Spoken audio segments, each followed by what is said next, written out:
games that are on TV. It's amazing.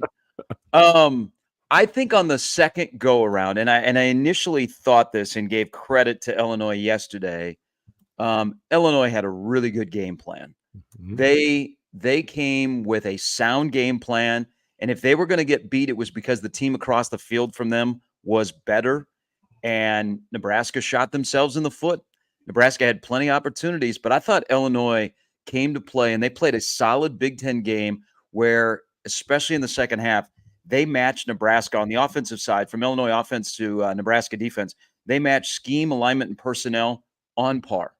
And, I mean, you have winners and losers. We saw it this weekend. And, we also saw this weekend, guys, that I'm sure will be a discussion over the next hour, is look at the teams that were able to run the football when they wanted to run the football this weekend, i.e. Michigan, i.e. Iowa, that when they were able to do that, how they all of a sudden gained game control and they put the game out of reach. Or came, in Michigan's case, came from behind and won a game that probably they had no business winning. That looked bleak early for Michigan. And it's also fascinating to look at the teams in the Big Ten that got gashed on the ground. USC specifically, Minnesota with what Iowa was able to do, and even Purdue. Purdue had a really good rushing outing with Maccabee, but they damn near gave up 300 yards on the ground. So, it is kind of get right week for Nebraska. What can they get right in their run game? What can they get right in their run stoppage? Because 11 a.m. on Peacock is looming with Nebraska and Purdue. But it is all about getting control for Nebraska and staying in control. And when those adverse moments hit, Bill, respond in the right way. Well, first of all, God bless YouTube for your quad box of games that I can watch throughout the course of the day. That was wonderful, I might add. A little delayed on the audio when you want to go from one to another, but nevertheless, I'm not going to complain about that. Look, I thought I thought it was a disjointed game. There was just not a lot of rhythm that Nebraska got into. And if I look back over the course of the 4 games played so far and then go back in time to conversations that we've had, the Illinois and Rutgers games have, for Nebraska, concerned me because I think that those are well-coached teams with Big Ten personnel. Game 1, Nebraska had UTEP, which lost again yesterday, with a brand new head coach who's bringing in all of his players from parts unknown. So that's a whole different team, right, than what Nebraska faced, just given the fact that they're a new organization.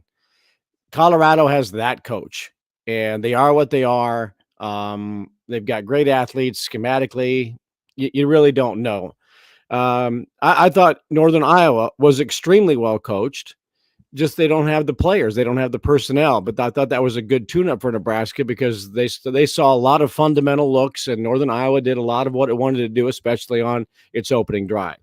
But the concerns for Nebraska, and this is not a knock against Matt Rule, it's just that you're going to have games now in the Big Ten with coaches who are proven, who have had time to put their stamp on their program, and Bielema and Greg Schiano are the 2 midseason games, or first third games that I look at and say those are going to be the biggest tests. And you're right, Illinois came in with a terrific game plan. They matched Nebraska's personnel. They went much more up tempo than I thought they would. And I think that kind of took the crowd out of it a little bit. But the crowd got taken out of it over and over and over again. I think right away on Nebraska's drive, where they ended up with the game's first points on the field goal, where there was no flag for interference in the end zone. I mean, Nebraska's marching. It looks like that's going to be a touchdown drive, and you settle for 3. And, things like that. And I never felt like Nebraska got into a rhythm in the game. And part of that was due to what Illinois was able to do when it wanted to do it, and in the second half. Elijah, you were concerned, rightfully so, about some of the things Illinois would want to do, could do. And as we zoom out, It's really a matter of, is Nebraska able to get things fixed, right? And there are some fixable things for this football team. There are some things that aren't fixable in the form of injury. I mean, how soon will some dudes get back that need to get back? And what's your depth build been like? And are some of these younger points, specifically on the offensive line, younger players, are they ready to step in and perform? Because that's going to be a reality moving as the season continues. I mean, my biggest question, especially given what we saw, is the defensive backfield with Tommy Hill. Like, you talked about the injuries. What's the status of Tommy Hill? He didn't quite look right early in that football game. The secondary didn't quite look right all day long. Is that because they're losing a leader? Is that because Illinois out-schemed you? I'm not quite sure, but the difference in what you had against Colorado, which, to be fair, the best defensive backfield is a great pass rush. Whenever the quarterback doesn't have time to throw, that's really going to help out your defensive backfield. Well, Altmaier had time to throw on Friday night, and what he was able to do was pick apart that Husker secondary. Is that a concern for Nebraska's defensive line, the front seven not being able to get home? Is that a concern if Tommy Hill can't go, that secondary starts to fall apart? I'm not quite sure. Is it just a case of Tony White and Coach Butler getting out-schemed by Brett Bielema and his offensive staff? Also a possibility. I think you probably need a little bit more context, but there were some guys in that defensive backfield that had a bad day. And that was my biggest concern upon rewatching that. There's going to be other quarterbacks. Altmaier is probably a guy that's going to sit in the top 6, top 7 of quarterbacks in the Big Ten this year. I guess we'll see. We probably need a little more context for that offensive performance too, but I think he's a good quarterback. But there's going to be other quarterbacks that you have on your schedule this year that are going to be able to probably follow similar game plans. So can this secondary respond, or is this a long-term concern if the pass rush can't get home? I think against, and Elijah, you mentioned this yesterday. I think against physical offensive lines like Illinois historically has, and it's going to change a little bit next week, but then you turn right around and you're going to play a Rutgers team that's just going to line it up and they're going to tell you, hey, we're going to run the ball. Can you stop the run? I'll be very curious this week how much involvement Rule has in defense, because he made kind of a passing remark about, are we running the right stuff for the personnel we have? And I'm paraphrasing a little bit, but that kind of was surprising. And, he got involved in the offseason and trying to figure out the defense.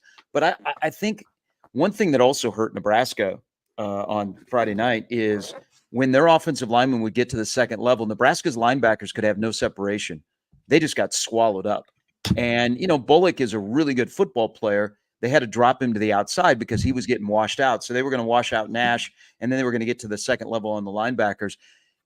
There is a part of that game that in the real time, I didn't think about it, but looking at Nebraska's defensive line, I thought, man, that's a Riley Van Poppel, sneak him in there, because there is a drop-off between Ty and Nash to the next phase of defensive linemen if you eliminate Riley Van Poppel. If you still have Van Poppel and you're going to play him, then he's right there behind him. So I don't know. There's just a lot of things. It's Illinois lined up the football, and they didn't do anything fancy in the run game. It wasn't like they were running a ton of RPOs. They said, we're going to run guard, center, guard, stop us. And Nebraska couldn't. And it just, that's the shocking part, that Nebraska wasn't able to at least slow down Illinois. And then once they couldn't stop the run game, then as you're alluding to, they just picked on certain guys in the secondary. You wonder about the team's mentality a little bit, and all the offseason. And then as you got into this season, there was praise, and it was fun to hear. If you're a Nebraska fan nationally towards your football program, you got reintroduced a little bit to college football on a national scale, and it's really important to highlight that stuff. And Memorial Stadium's an incredible environment, and the buzz, all that's true. And on a big scale, you've gotten a chance to see that. But then you have that moment, a second moment this season, where the nation is watching, and you just had that moment in time that is frozen. Better. Sorry. He's back. He's back. You had a chance to get off the field quite a bit, and it didn't happen. You had a chance to be better on first down. That didn't happen. You were on skates all game long because Illinois was pretty good on first down. And then if it was 3rd and long, Altmaier, Sharpie got to move around. They'd waggle him. And you really got to turn the corner here from a defensive standpoint to be a complete defense. And that's rock star solid against the run and get after the quarterback from a pressure and a TFL standpoint. And that's been missing since, quite frankly, the Colorado weekend. Yeah, one of the more startling things about Friday night that I did not see coming is Nebraska defensively looked a little bit like they did in 23, where at points they looked gassed, and also they couldn't get off the field. 3rd down, when you are scratching the surface of converting 60% of your 3rd downs, there's no way you're going to win a football game. But the biggest stat to me that really showed how Illinois got Nebraska's defense on their heels is look what they were averaging on first down. Nebraska in the first 3 weeks had been great on first down on defense. So they put you in an uncomfortable situation, in 2nd and 3rd down. Illinois was winning first down. They were getting 5. They were getting 6 yards. And I think that really then set up Illinois. They could do whatever they wanted. It was a performance. I think Bill used the word disjointed. If you go back, the thing about, and I continue to say, that's a good football team Nebraska has.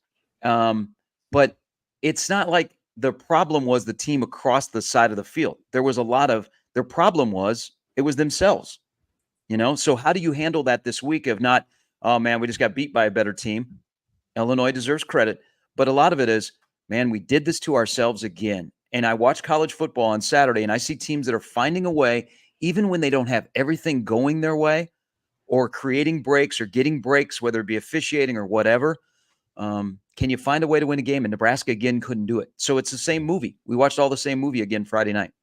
Well, they're doing it to themselves, the penalties. Oh, my gosh. Nebraska's defensive, Bill. Yeah.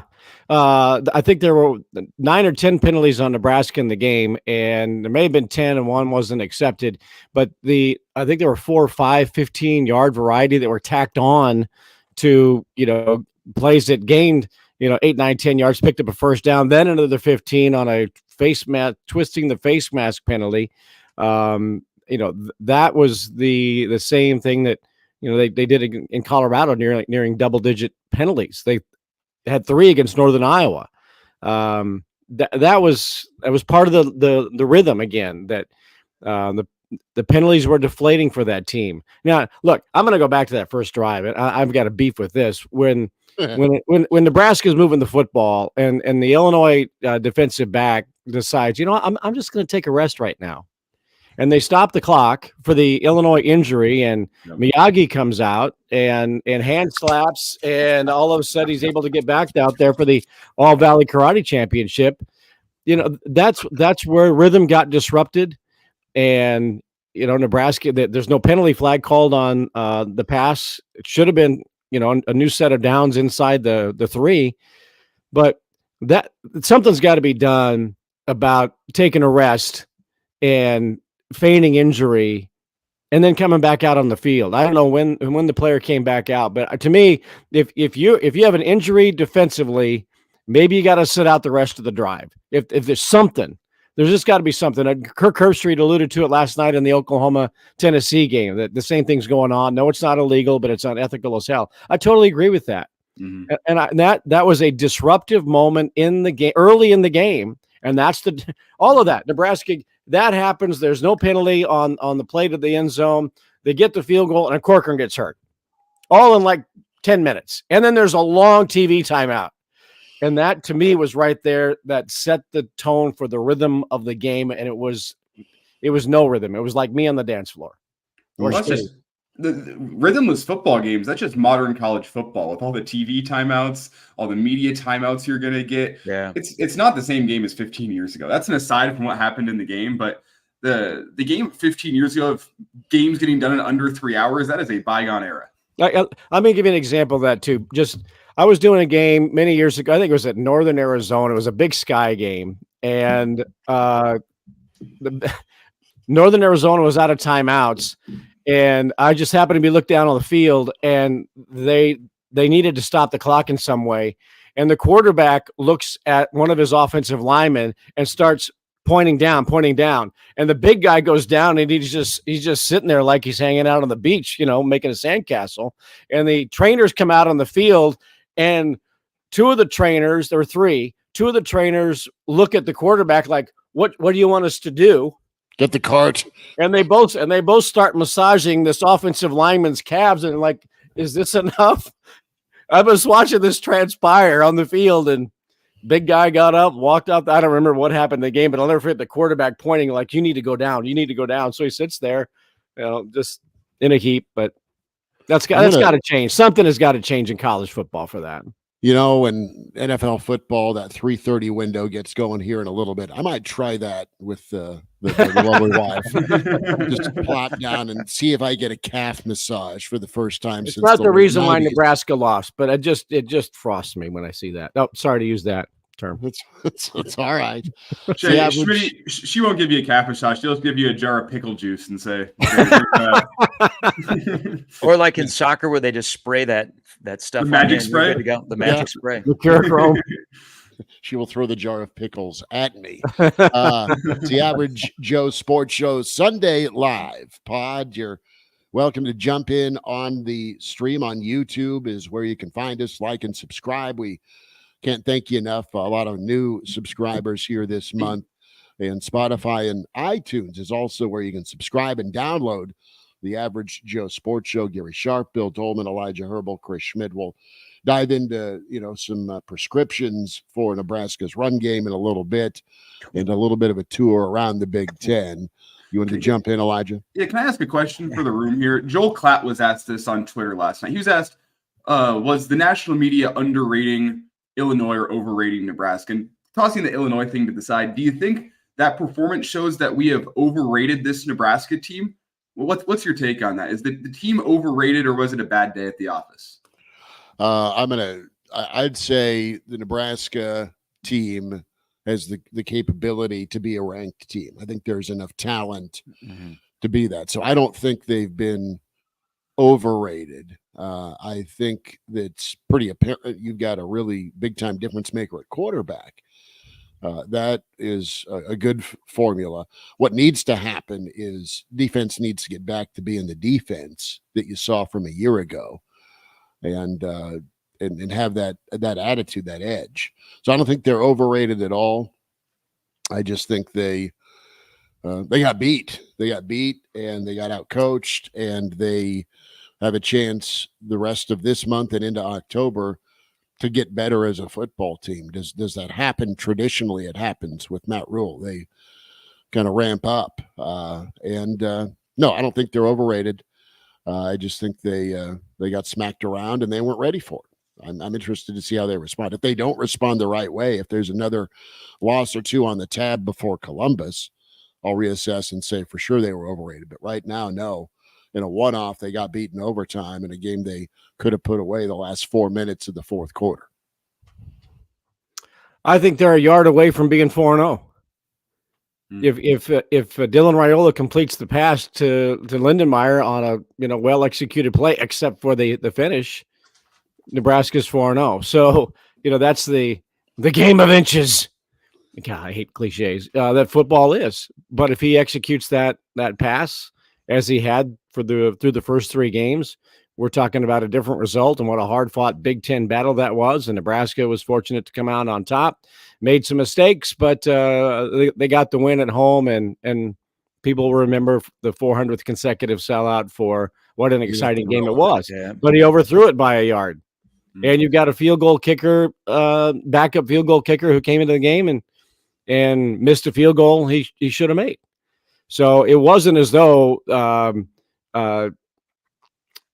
Michigan came in like they did last year and stopped Nebraska. What was it, 45-7, and they preserved the streak of not being shut out. So I think it's just, it's the breaks of the game. But yeah, look, they played a team that had a great game plan with a coach who understands how to play the game in this league, and it was look, if you're not vested, you don't have a vested interest in that game. You think that was a great college football game. I'm going to go at it a different way. Mhm. You can use what happened Friday night to later in the year say thank you to Illinois, where it fell on the schedule, 4th game of the year. Yes, you did enough that you could have won the game, and there were areas where you didn't play well. Let's say you win, and so you're 4-0, and so you keep moving the train along.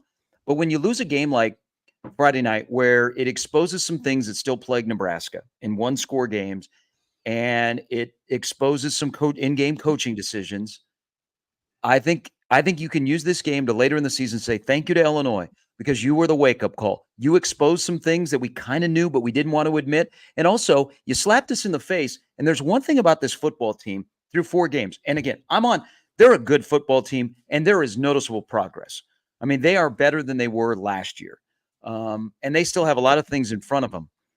But it's a football team that maybe relies too much on a star at quarterback who's going to have his freshman moment, but he's also going to have moments that you go, Jesus, but then Nebraska right now is a very undisciplined team.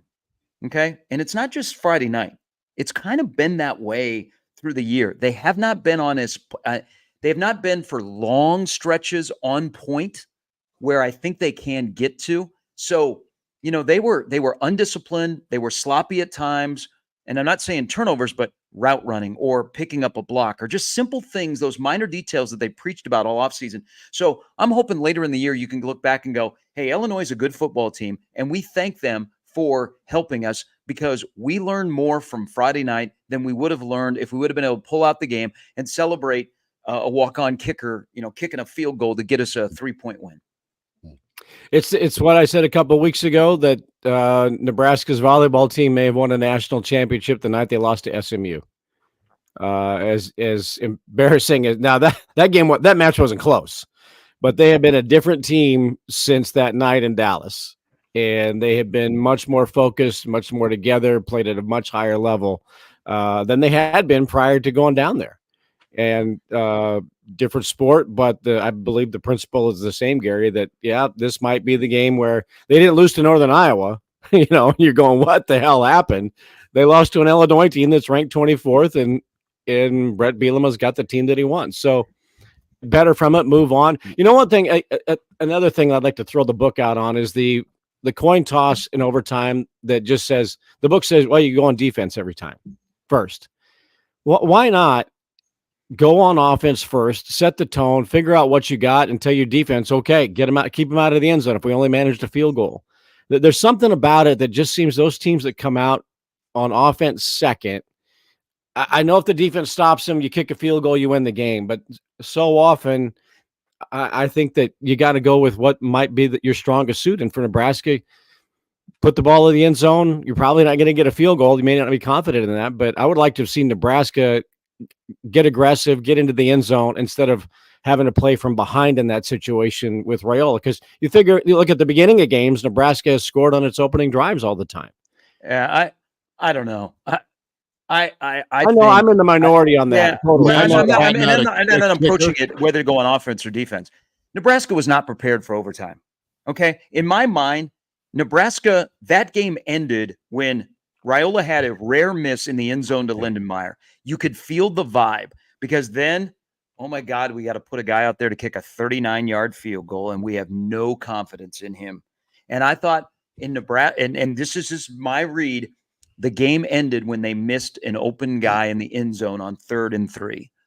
Because when that overtime started, that might be the worst overtime by a college football team in the history of overtime. Nebraska was not prepared at all, offensively or defensively.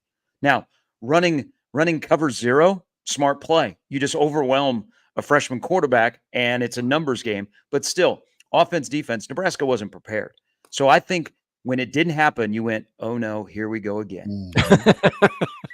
I mean, because Illinois, when Illinois got the ball back, they were starting to move the football. Fortunately, the drive ended, but I don't know.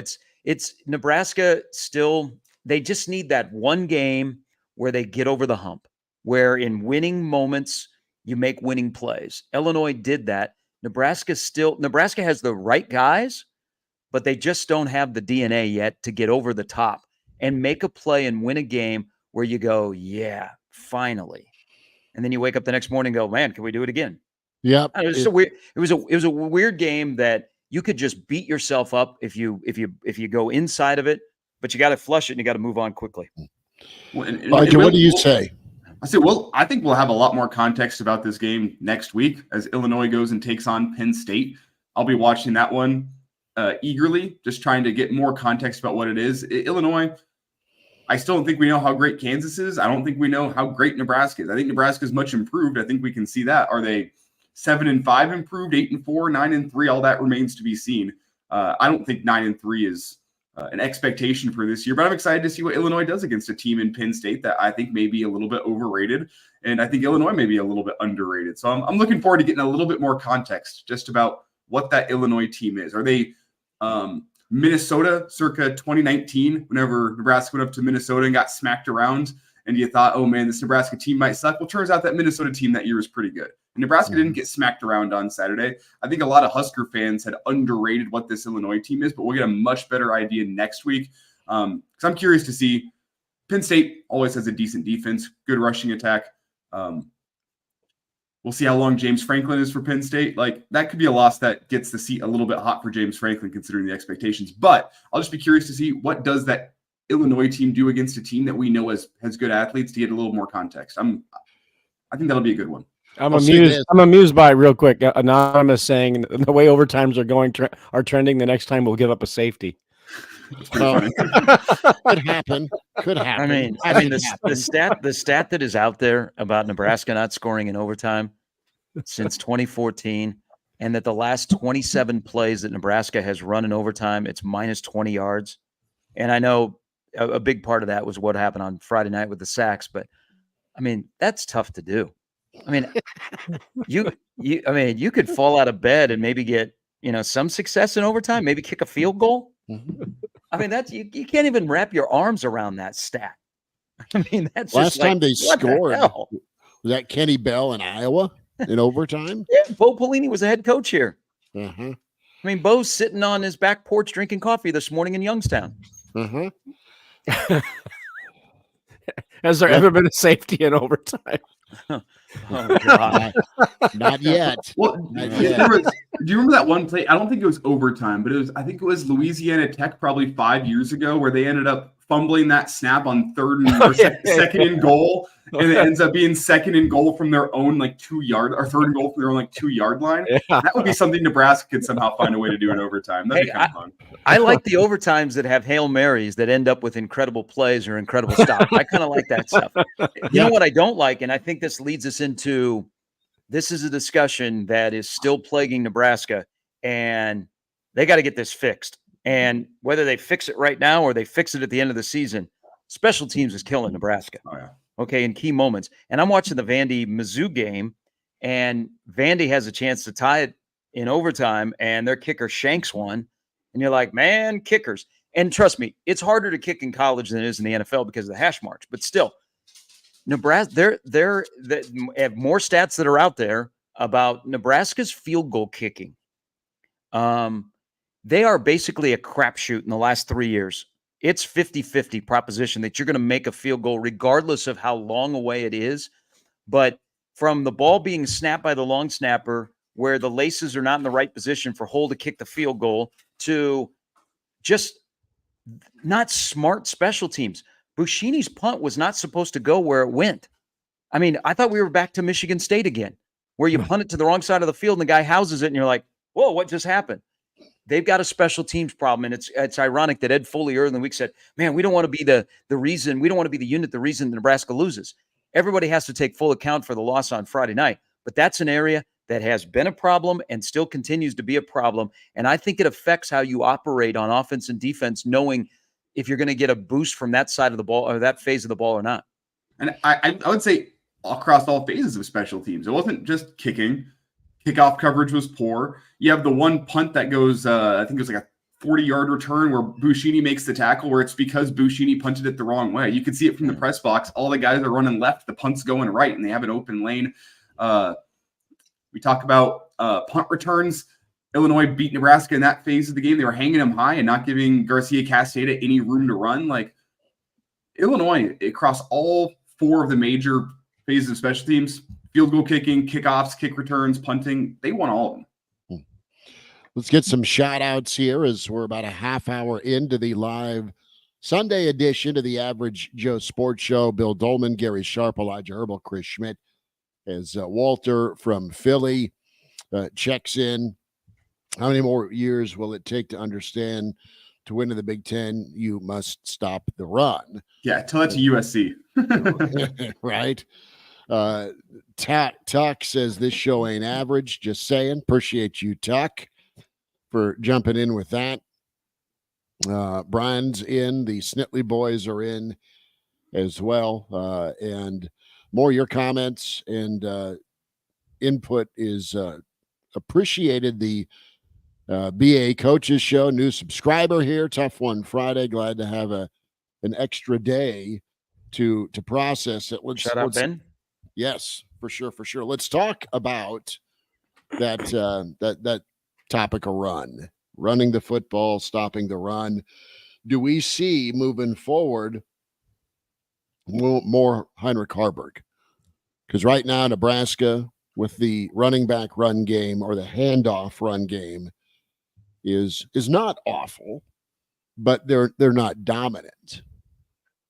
Do we see more instances where, all right, Nebraska is going to maybe have to turn back to Harberg or the quarterback run element to get something going on the ground? Well, and I'll let Elijah and Bill jump on this. I just want to throw a piece of meat out there that is part of this discussion. Is there's a guy that hasn't played for 2 games that is Nebraska's best run blocker, and he's a nasty human being. Mm-hmm. And I'm saying nasty because he is ferocious when he plays the game of football. And that is a huge impact of what you want to do and where you want to go. And I wonder what the week is like for him, Micah Mazuka, and what they do with him, because, you got Corcoran that's injured. Gatula was okay. We didn't talk about him, like in the negative. Yeah. He was serviceable. But I think Mazuka returning may be a double bonus for wanting to run, when you run, and where you run.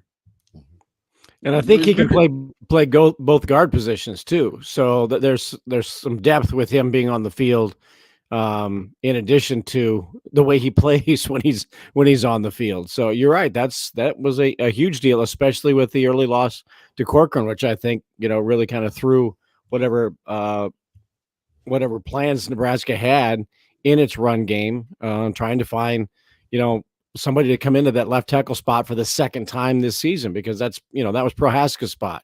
Then you've got Corcoran. Now what's his status? We'll find out this week. But having Mazuka's presence wherever it is on that line is going to be significant for Nebraska going forward. And you've got to eliminate the drama around it. Yeah, Mazuka, you called him Nebraska's best run blocker. I think he's Nebraska's best offensive lineman, full stop. Yeah. You know what I'm doing? If it's 3rd and 3 and plus territory, game on the line late in the 4th quarter, I'm saying, hey, Micah, I know you haven't played all game, but can we get 2 plays out of you here? Can we go run behind that right side of the offensive line twice on 3rd and 3? And I understand that's not Matt Rule, how he operates, but that was a game, we said it, Micah Mazuka would have thrived in that environment. The fist fight in a phone booth along the lines of scrimmage that we saw that day. Hey, Micah, 3rd and 3. Can you go get us 3 yards here? And then we'll throw Latovsky right back out there. Just the 1 or 2 plays to pick up the first down. I mean, that could change the game right there, because that's a guy that from the right guard spot is a road grader. And the He's reason solid in pass protection. That's a guy you need to rely upon this year if you want to have a run game. The reason I bring him up playing both spots along the line is because right before the game, we got word that Tyler Canuck was not going to play. So you lose Corcoran, Canuck's not there. Mazuka's available to play a backup role to Latovsky or Evans, right? And doesn't. So his absence was very noticeable. And Mazuka and Scott make a nice pair. I mean, even in the first couple of weeks, guard, center, guard, when you throw in Evans, that's a nice trio that you can run in the interior. I don't know. I think at this point, I said this yesterday when we were together on Hail Varsity. is the play calling in the run game reared its ugly head to remind me of 23, where they would call run plays with the wrong personnel that were on the field, the wrong running back. And I don't know. I mean, maybe we want Nebraska to run the football more than they want to run the football. Because do you remember when Nebraska got, and so it culminates with the whole 21-yard field goal. Do you guys remember the play scenario once they got to first down? Dowdell ran it down to the 3. Mm-hmm. Do you know what happened on second and third down? They tried running it. No, they tried throwing it. They threw it. Okay. Yeah. I was confused. Second and third down, Schmitty, they threw the football. I got down to the 3-yard line. Is it a trust thing? Well, they didn't trust being able to run it in from the 3, or they wanted to throw it in.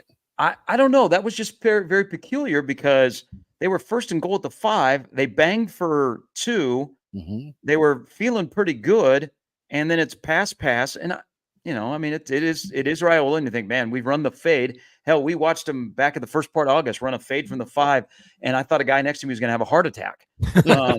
But in that case, I mean, I would think, man, line this up and try and move the pile. The other thing is, whatever happened to this idea, and sometimes it's the opponent you're playing, I get it. Hey, we want to run for 75 yards in the fourth quarter. Where'd that go?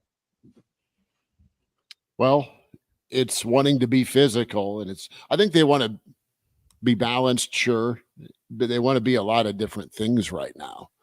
I think there's a feel of, you've got this dude at quarterback, let's use him. He's really good. You've got the talent at wide receiver. Let's sling it around. Let's be a high-flying, fun offense kids want to come play at.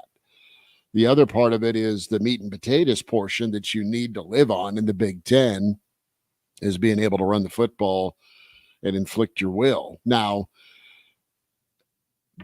I don't know.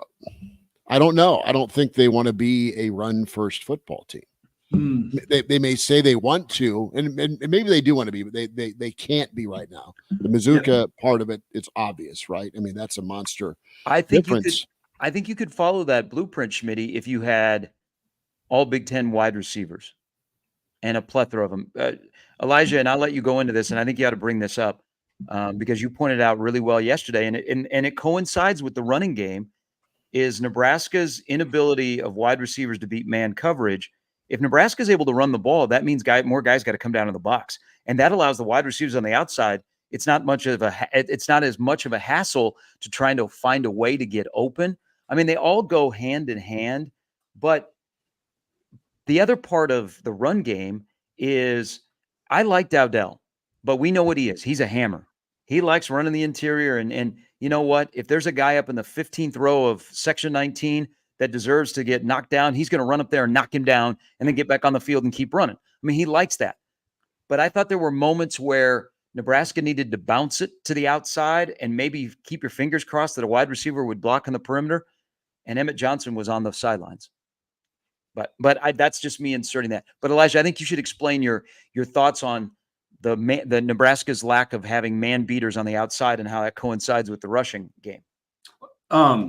If you go back and watch the film. And I brought this up with my friends yesterday as we were watching college football. You go back and watch that game. You watch the Northern Iowa game.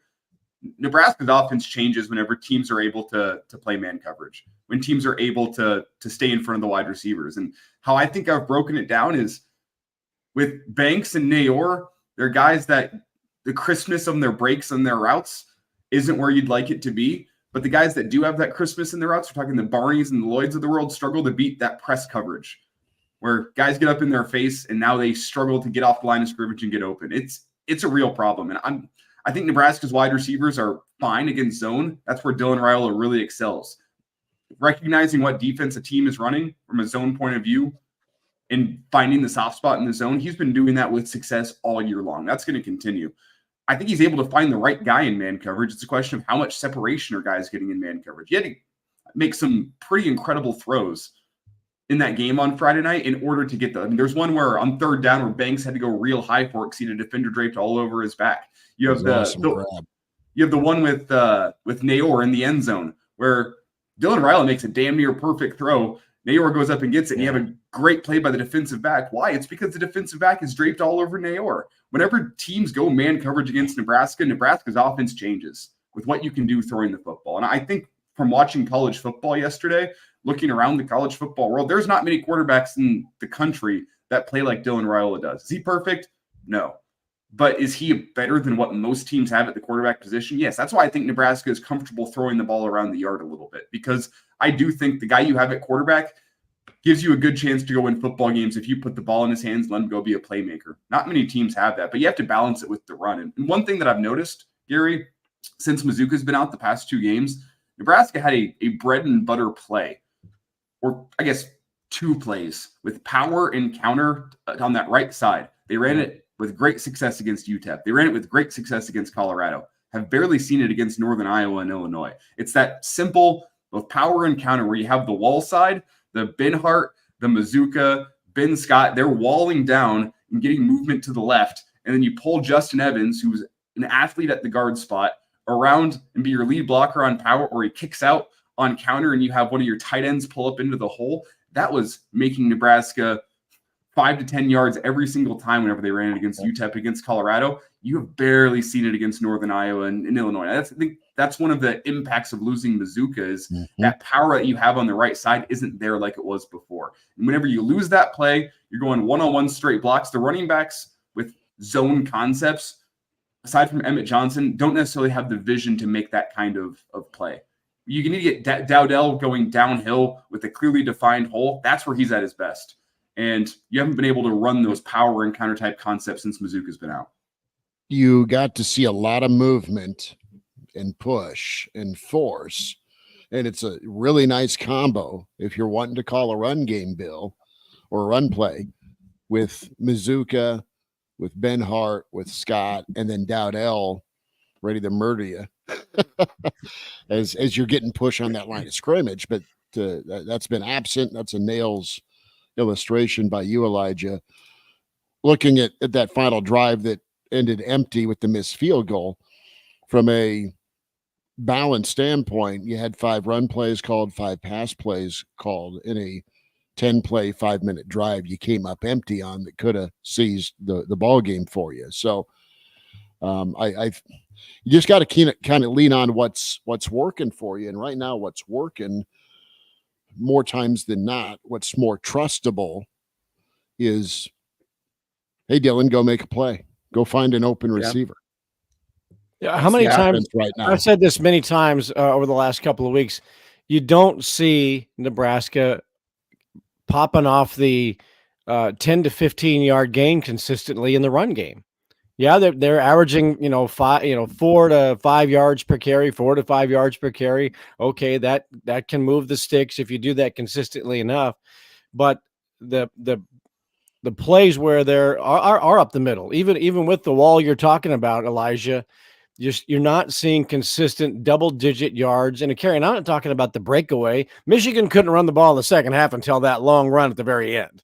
They had some problems. But anyway, but you don't see Nebraska going 4, 5, 14, 15, 4, 5, 7, 8.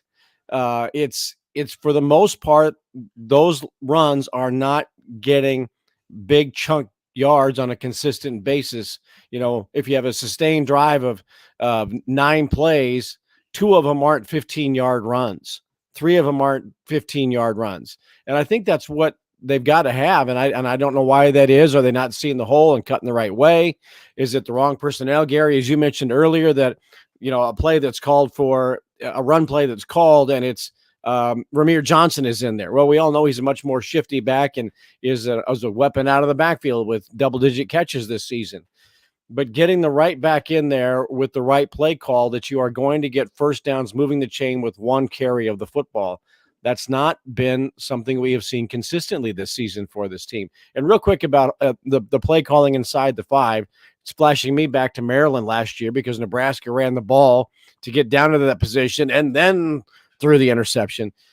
Look, I know Dylan has the ability to find receivers in the end zone and has the ability to touch the pass or fire the pass.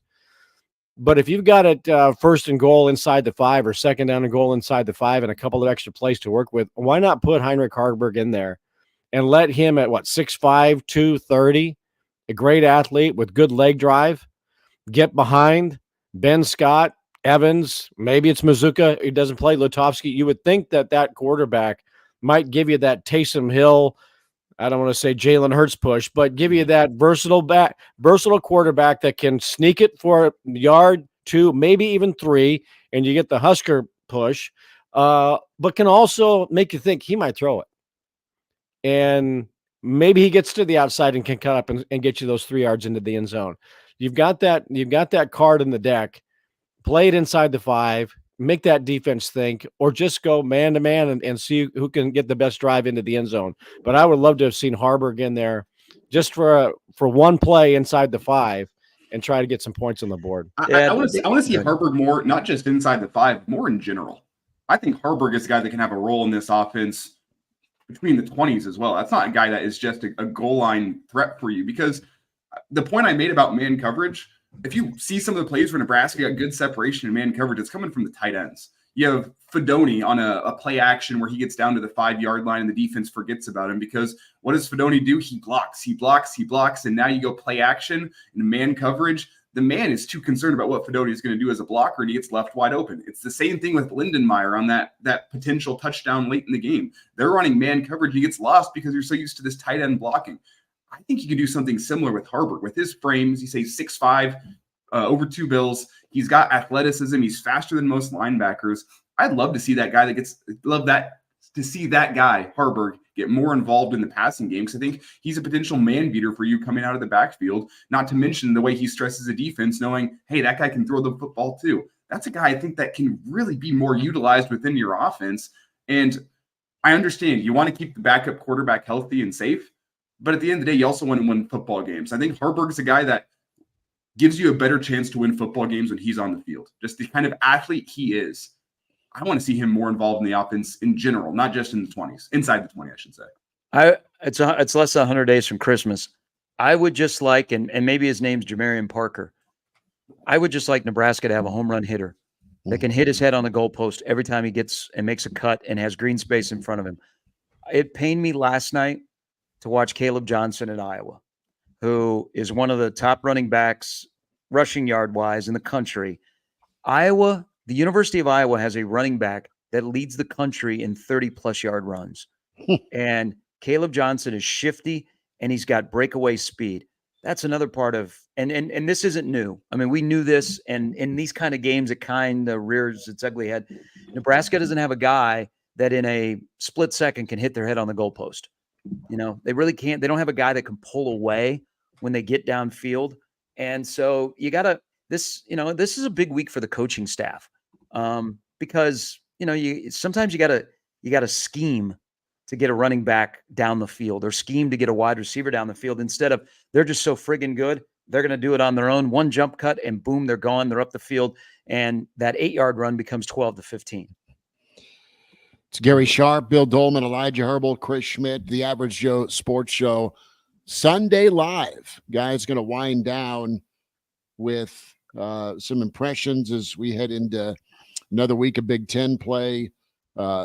Purdue, 2 losses on the season. They were nuked by Notre Dame, got physically dominated by Oregon State's run game. As Elijah mentioned, Penn State is hosting Illinois. Illinois won there before under Coach Burt. A couple years back, they went in. Might have been his first year. They go in and shock the Nittany Lions. How about old Rutgers? Jumped out early, hung on late. Win in Blacksburg against Virginia Tech. Iowa, you mentioned Johnson, Sharpie. 2 bills on the ground for the Hawkeyes. They didn't have to throw it much, which was impressive. Hard-fought ball game, too many turnovers for Sparty at Boston College. UCLA put a bit of a scare into LSU, and then LSU woke up in the second half. Indiana keeps naming their score. And Ohio State was disinterested and still super impressive against the Thundering Herd. So feel like this redemption tour starts this week for Nebraska. A quick couple of seconds here on Nebraska Purdue. 11 o'clock Saturday waits for the Big Red, Bill. I think getting away together might be the best remedy. 4 consecutive home games. The last one did not go the way you wanted. You didn't get blown out. It wasn't like you're leaving after the Michigan game a year ago to go to Champaign and play Illinois, where you're wondering, oh my gosh, what's going to happen? I think when you can get away sometimes, change of scenery, change of routine, might be the best thing for this Nebraska football team. That as was said earlier, and I think Gary, it was you. We'll look back at the Illinois game as a defining moment for this team, perhaps moving forward positively. And I think getting away and getting into that routine will be good for Nebraska. Now, it's I heard it's a sellout. I don't know who bought the tickets. It might look like Notre Dame circa 2001 when it was 75% Husker fans. It might be the same thing in West Lafayette. I certainly hope it's a sellout because I've seen games there in West Lafayette where it is not even close to sellout, and the atmosphere is that which rivals the old Northwestern Stadium. Northwestern's got a nice atmosphere now with the country club on the lake, but when there ain't nobody there in West Lafayette, it is tough to get up. There is no emotion. So I'm hoping that it's sold out. I want a quick thought. You mentioned the road trip mentality. Look how well it worked for the Delta House and Animal House. After Dean Wormer dropped the big one, they go on a road trip.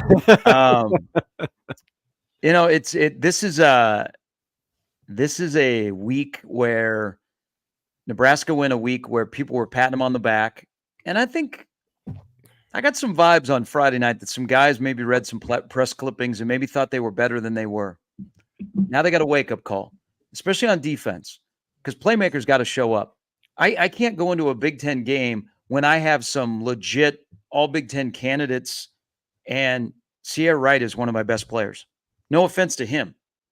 5, 15, and 1 were Nebraska's 3 best defensive players. That was it. I mean, that's those guys are going to hear this week that, oh, now the defense has gone from, man, we could be really good to, man, we are a bunch of bums. So how do they handle all that? I think Saturday at Purdue is all about you play to your standard, not your competition. Purdue is hurting. They just got gashed. I mean, Oregon State could have run for 400 yards. Purdue's got a couple of injuries that are going to come out, I think, over the next couple of days to their wide receivers. Hudson Card may not be the starting quarterback. I mean, they may make a quarterback change. So I don't want to say Nebraska's catching Purdue at the right time, but it's an 11 a.m. kick. It's going to be at West Lafayette. It is homecoming, but it's an early game. It's your first road game. So the routine is a little bit changed. You got a rookie quarterback or a freshman quarterback. Sorry, it's NFL day running the show. So it's all of an adjustment. But I think this week is about the standard, not the competition. If Nebraska is who we think they are, then they take care of business and they come out and Illinois doesn't look like they beat them twice. They look crisp from the start. They play well. Fundamentally, they're sound. And the coaching matches what's going on the field and vice versa. And I want to see Nebraska score points. I mean, do you guys realize that the last time that Nebraska scored more than 30 against a Power 4/Power 5 team was the last time Nebraska played Purdue? Yep. With Trey Palmer running wild and breaking free against no matter what defense was thrown at him. It was good at Memorial Stadium as a year ago with Purdue. You put that point total up, and Nebraska's had some success with numbers and points from time to time against Purdue, but not always the win. Elijah, what's on your radar here this week? I do want to get more clarity about Tommy Hill, his injury status with the plantar fasciitis. I'm not sure that's something that can truly hamstring you against Purdue, as Gary kind of lays out. I think you're getting Purdue at the right time. You hope you're getting an animal that's ready to roll over, not an animal that is wounded and backed into a corner with everything to play for, which I think is what we saw from Michigan yesterday against USC. You hope that's not the situation with Purdue, understanding that if we lose one more, the season might be down the drain, which maybe the season's already down the drain for Purdue. I think there's a little bit of that I want to focus on. But as Gary kind of lays out, this is a game that's about Nebraska getting right and building back up some confidence. So you got to go out there and you got to execute. I want to see Mazuka back on the field. I want to see them get back to those power and counter concepts. I think Nebraska should be able to put up points, as Gary said. I said it multiple times in this show now. I'll say it again. Nebraska's got a dude in Dylan Raiola. That's a guy that would start for a lot of programs around the country and would do very, very well. He is a special talent. But you got to have the run game to support that. It's a run game that sets up the pass. Make sure defenses are looking in the backfield. Make sure they can't just drop into coverage and do things like run man coverage all game long and run complex coverage shells like we saw with Illinois. Those are things that if you can run the football successfully, defenses can't do as much. So it's about getting right. It's about getting back onto the practice field and locking into your preparation that way. I'm excited to see what Nebraska can do as a redemption type game, because I may have overreacted with what I saw on Friday night in terms of, this team's still the same old Nebraska team that we've had. You have another opportunity to continue proving that, because there's going to be more and more close games coming. You'd like this game to not be close, but if it is, Nebraska needs to get one of those, and I think they're going to have opportunities over the next couple of weeks. Is their first chance against Purdue? You would hope not. I would think this Nebraska team can go out talent Purdue, but if that's an opportunity you have, that's the opportunity you have. So just go get a win, go get right, start building confidence in the right way. I got to see an edgy and angry kind of bloodlust defense that goes off and projects some of that disappointment, Sharpie, Bill, and Elijah, for 4 quarters on the road and just go kick someone's ass. Oh, it's going to be the same kind of effort we saw against Colorado. Mm-hmm. That emotion it started early and stayed late. Motivation. Mm-hmm. Go ahead, Gary. Sorry. No, I agree with what all you guys said about going in, but this is all about Nebraska this week and not about Purdue. They got their own issues, and Nebraska has their own. But I don't know. I believe that they will work on things that ailed them against Illinois. There's some things they won't be able to fix throughout the course of the year that have been there. They just got magnified a little bit more when you play a good team that has coaches and whiteboards and scholarship guys like you do. But there's certain individuals that I'll be curious to see how they react. Guys that should play well week by week, didn't play so well on Friday night, especially on defense. How do they respond? Mm-hmm. And then also, everybody wants to see Dylan Cook again. It's first road game, playing on grass, all of those things. And then what did he learn from Friday night? But I think we all learned Nebraska's in a good spot if they can reinforce certain areas with 15 pulling the trigger. That guy's going to make some plays for you that nobody has made around Nebraska in a long time.